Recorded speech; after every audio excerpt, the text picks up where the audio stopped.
नमस्कार, मेरा नाम है डॉक्टर पुरू धवन और आज इस वीडियो में हम बात करने वाले हैं क्रिएटिनिन के लेवल के बारे में कि क्रिएटिनिन के क्या लेवल होते हैं, कैसे जीएफआर आपका निकाला जाता है और कैसे जीएफआर से पता लगता है कि कितनी आपकी किडनी फेल हो चुकी है, किस स्टेज तक आपकी किडनी फेल हो चुकी है और कौन सी स्टेज पे कैसे सिम्टम आपको देखने को मिल सकते हैं, अपनी बॉडी के अंदर क्या चेंजेस आपको देखने को मिल सकते हैं, कौन सी स्टेज पे, ये सब कुछ हम डिस्कस करने वाले हैं इस वीडियो के अंदर। किडनी फेलियर के पेशेंट के अंदर क्रिएटिनिन के लेवल इसलिए बढ़ने शुरू होते हैं क्योंकि जब किडनी का काम है खून को साफ करना, खून को साफ करके उसमें जितना भी वेस्ट मटेरियल है उसको बॉडी से बाहर निकालने का काम किडनी का होता है।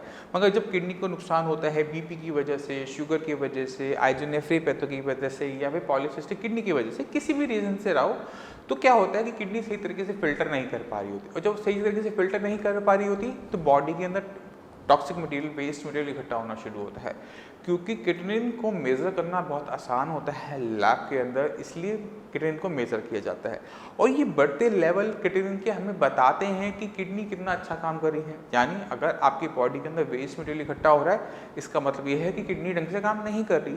तो हमने क्या किया कि इस लेवल को, क्रिएटिनिन के लेवल को हमने एक टेस्ट बना लिया जिसे हम KFT कहते हैं और इस क्रिएटिनिन के वैल्यू से हम किडनी कितना अच्छा काम कर रही है, किस स्टेज में है, वो भी निकाल सकते हैं। मगर इसके लिए हमें चाहिए होता है GFR यानी ग्लोमेरुलर फिल्ट्रेशन रेट, यानी किडनी कितना साफ कर पा रही है पर मिनट। तो वो अगर रेट निकल आएगी तो हम बता पाएंगे कि किडनी कितना अच्छा काम कर रही है। तो एक छोटा सा फॉर्मूला होता है जिसके अंदर आपने क्रिएटिनिन वैल्यू, अपनी एज, अपना जेंडर डालना होता है और फटाफट आपको कैलकुलेट करके बता देता है कि आपका कितना GFR है। उसका फॉर्मूला ये रहा, मगर ये बहुत मुश्किल फॉर्मूला है इसे कैलकुलेट करना। तो आप सिंपल एक काम करो, आप अपने गूगल खोलो, गूगल के अंदर GFR कैलकुलेटर डालो, जो पहली साइट आपको नज़र आए उसमें जाकर आप अपनी वैल्यूज़ डालोगे, आपकी GFR की वैल्यू निकल आएगी।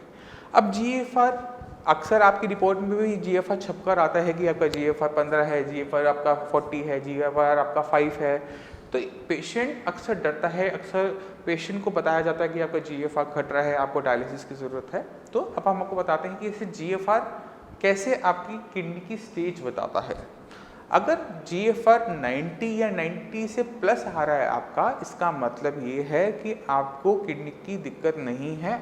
अगर आपकी यूरिन के अंदर प्रोटीन आ रहा है और GFR आपका 90 प्लस बना हुआ है, दैट मीन्स आपका जो किडनी फेलियर की स्टेज है वो स्टेज 1 है। स्टेज 1 के अंदर कोई सिम्टम नहीं आता, कोई दिक्कत नहीं होती, मगर स्टेज 1 के अंदर आपको यूरिन के अंदर झाग देखने को जरूर मिल जाती है।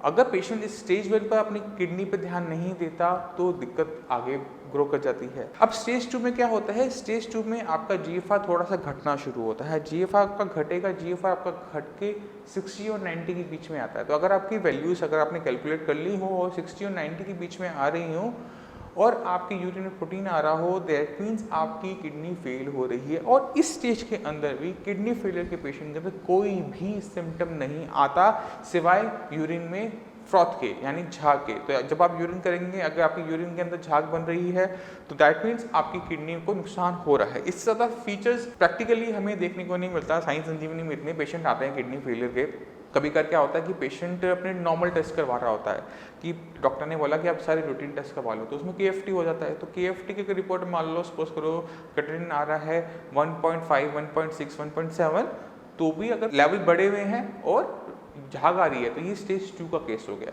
मगर इसमें सिम्टम कुछ नहीं होते, पेशेंट को कोई दिक्कत महसूस नहीं हो रही होती। ये वो स्टेज होती है जहाँ पे डॉक्टर के लिए, पेशेंट के लिए ये पहचान पाना कि इस पेशेंट को किडनी की दिक्कत होगी, ये बहुत मुश्किल काम होता है। अब चलते हैं स्टेज 3 पे। अगर आपके GFR की वैल्यू 30 और 60 के बीच में आ रही है, दैट मीन्स आप स्टेज 3 के पेशेंट हैं और स्टेज 3 के अंदर भी कोई फीचर नहीं आता। यूरिन में थोड़ा कमी हो सकती है, यूरिन में थोड़ी सी झाग बढ़ सकती है, क्रिएटिनिन लेवल 2-3 के आसपास रहेंगे, 4 के आसपास रहेंगे, पेशेंट को कोई दिक्कत महसूस नहीं होती। ये वो स्टेजेस हैं जहाँ तक पेशेंट बिल्कुल जज नहीं कर पाता कि उसको कुछ हो रहा है। स्टेज 4 पर चलते हैं। स्टेज 4 में GFR आपका और घट जाता है, ये 15 से 30 के बीच में आ जाता है। जब आपका GFR 15 से 30 के बीच में आ जाए, यानी क्रिएटिनिन लेवल आपका 3, 4, 5, 6 ईजिली मिलेगा। अब इस स्टेज पर जाकर पेशेंट की बॉडी के अंदर चेंजेस आने शुरू होते हैं, पेशेंट को दिक्कत महसूस होनी शुरू होती है। झाग तो आ ही रही होती है, बॉडी में वीकनेस होना, बीपी बढ़े रहना, पेशेंट को बीपी की मेडिसिन खा रहा है, बीपी कंट्रोल में नहीं आ रहा, खून की कमी होनी शुरू हो जाती है, एनीमिक होना पेशेंट शुरू हो जाता है, खून बॉडी में बनना बंद हो जाता है। साथ के साथ पेशेंट को दिक्कत होती है स्वेलिंग की, पैर के आसपास स्वेलिंग आनी शुरू हो जाती है, फेस पफिनेस होनी शुरू हो जाती है। ब्लड टेस्ट करवाया, क्रिएटिनिन बहुत ज़्यादा आता है, यूरिया बहुत ज़्यादा आता है। यूरिया का बॉडी में इकट्ठा होने की वजह से पेशेंट की भूख जो होती है ख़त्म होनी शुरू हो जाती है।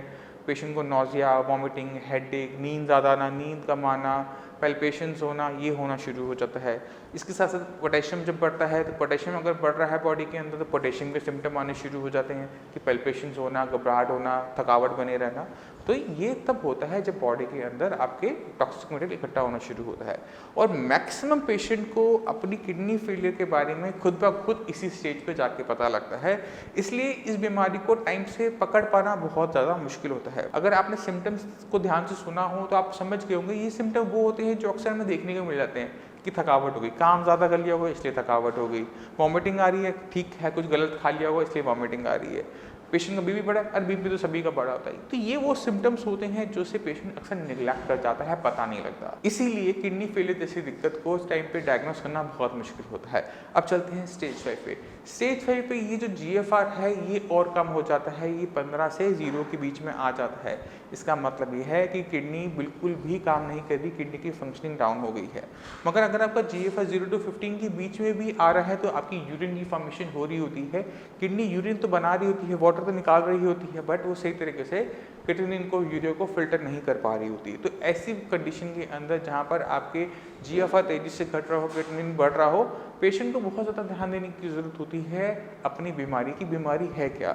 तो साइंस संजीवनी में हम क्या करते हैं, साइंस संजीवनी में हम ध्यान देते हैं पेशेंट की डाइट से, क्योंकि अगर बॉडी के अंदर टॉक्सिक मटेरियल इकट्ठा हो रहा है, क्रिएटिनिन इकट्ठा हो रहा है, तो उसे कंट्रोल करने के सिर्फ 2 ही तरीके हैं। पहला तरीका ये है कि वो बॉडी में बने ही कम, और बॉडी में कुछ भी जा रहा है वो जा रहा है हमारे खाने पीने से। तो खाने पीने को कंट्रोल करना एक किडनी फेलियर पेशेंट के लिए अंदर बहुत ज़्यादा ज़रूरी होता है।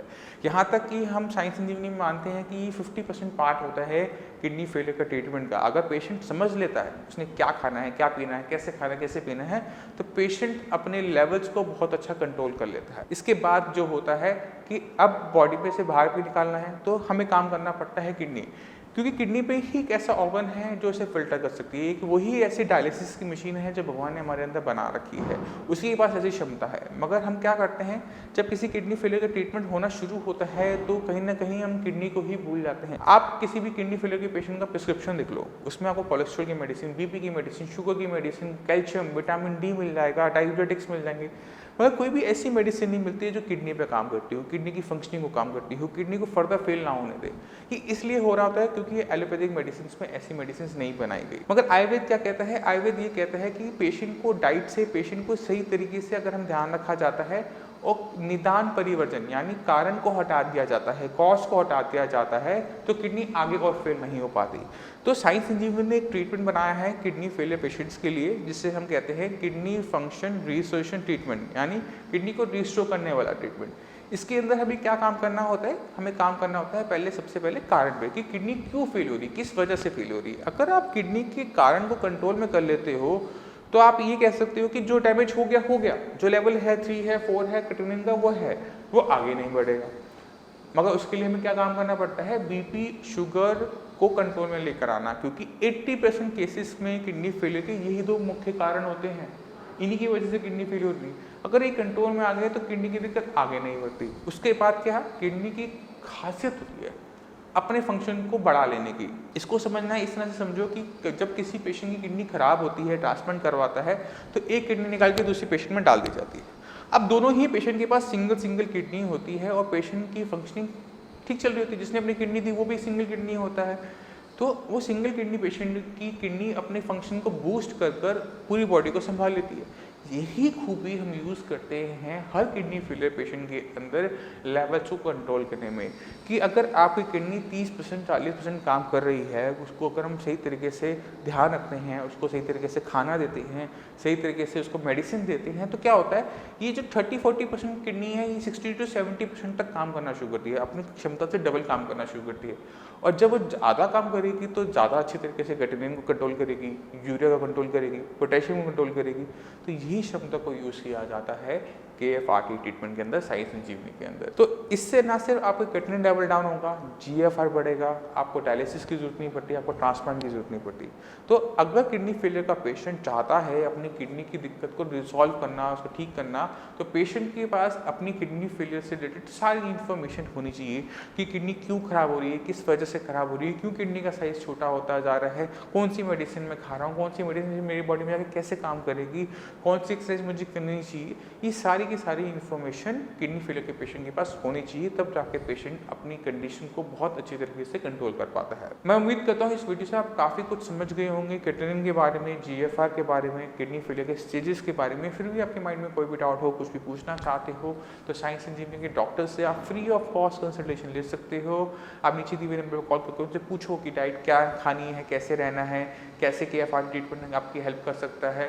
आप अपॉइंटमेंट लेकर मुझसे भी आकर मिल सकते हो। आप हमारी साइट saikidneycare.com पर जाकर भी विजिट कर सकते हो और पेशेंट की आप रिपोर्ट्स देख सकते हो, इंटरव्यूज देख सकते हो। आपको पूरी इन्फॉर्मेशन साइट पर मिल जाएगी। अब इसी के साथ आप सभी से मैं चलने की आगे चाहूँगा। मिलते हैं